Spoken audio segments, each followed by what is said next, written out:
અમદાવાદના ઉસ્માનપુરા વિસ્તારમાં આવેલ શાંતિનગર સોસાયટીમાં રહેતા 72 વર્ષીય વૃદ્ધાના ઘરમાં એક અજાણી મહિલાએ પ્રવેશ કર્યો હતો અને વૃદ્ધાની આંખમાં મરચું નાખીને લૂંટનો પ્રયાસ કર્યો હતો, પરંતુ આ લૂંટનો પ્રયત્ન નિષ્ફળ જતા મહિલા અહીંથી ફરાર થઈ ગઈ હતી। જે મામલે પોલીસે ગણતરીના કલાકોમાં જ આરોપીઓને ઝડપી લીધા હતા। ત્યારે પોલીસ પૂછપરછમાં જાણવા મળ્યું હતું કે બનાવના આગલા દિવસે મહિલા આરોપી રાખી ખાંટના તેના પતિ સાથે છૂટાછેડા થઈ ગયા હોવાથી જીવન જીવવા માટે પૈસાની જરૂર હોવાથી રાખી ખાંટે તેના પ્રેમી યશ ભવસર સાથે મળીને લૂંટનો પ્લાન બનાવ્યો હતો।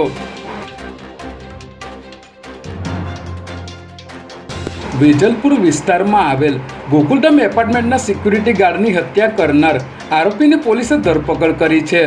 જેમાં 9 નવેમ્બરના રોજ બપોરના સમયે સાયલેન્સર ચોરીના કેસમાં પોલીસ તેનો પીછો કરતી હોવાથી તે કાર લઈને એપાર્ટમેન્ટમાં ઘૂસી ગયો હતો, જેથી સિક્યુરિટી ગાર્ડને શંકા જતા તેમણે એપાર્ટમેન્ટનો દરવાજો બંધ કરી દીધો હતો, પરંતુ આ કાર ચાલક સિક્યુરિટી ગાર્ડ હસમુખભાઈને ટક્કર મારી ફરાર થઈ ગયો હતો। ત્યારે અમદાવાદ ક્રાઇમ બ્રાન્ચની ટીમે બાતમીના આધારે દિવ્યેશ પટેલની ધરપકડ કરી આગળની કાર્યવાહી હાથ ધરી છે।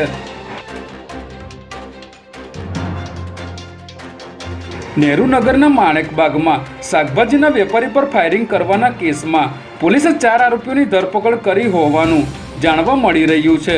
જેમાં શનિવારે રાત્રિના સમયે 2 શખ્સો બાઇક પર આવ્યા હતા અને શાકભાજીના વેપારી બદાજી મોદી પર ફાયરિંગ કરીને ફરાર થઈ ગયા હતા, જે પર સારવાર દરમિયાન તેમનું મોત નીપજ્યું હતું। ત્યારે આ મામલે પોલીસે મધ્યપ્રદેશથી ફાયરિંગ કરનારા 3 આરોપી અને વેપારીના કૌટુંબિક ભત્રીજાની ધરપકડ કરી છે।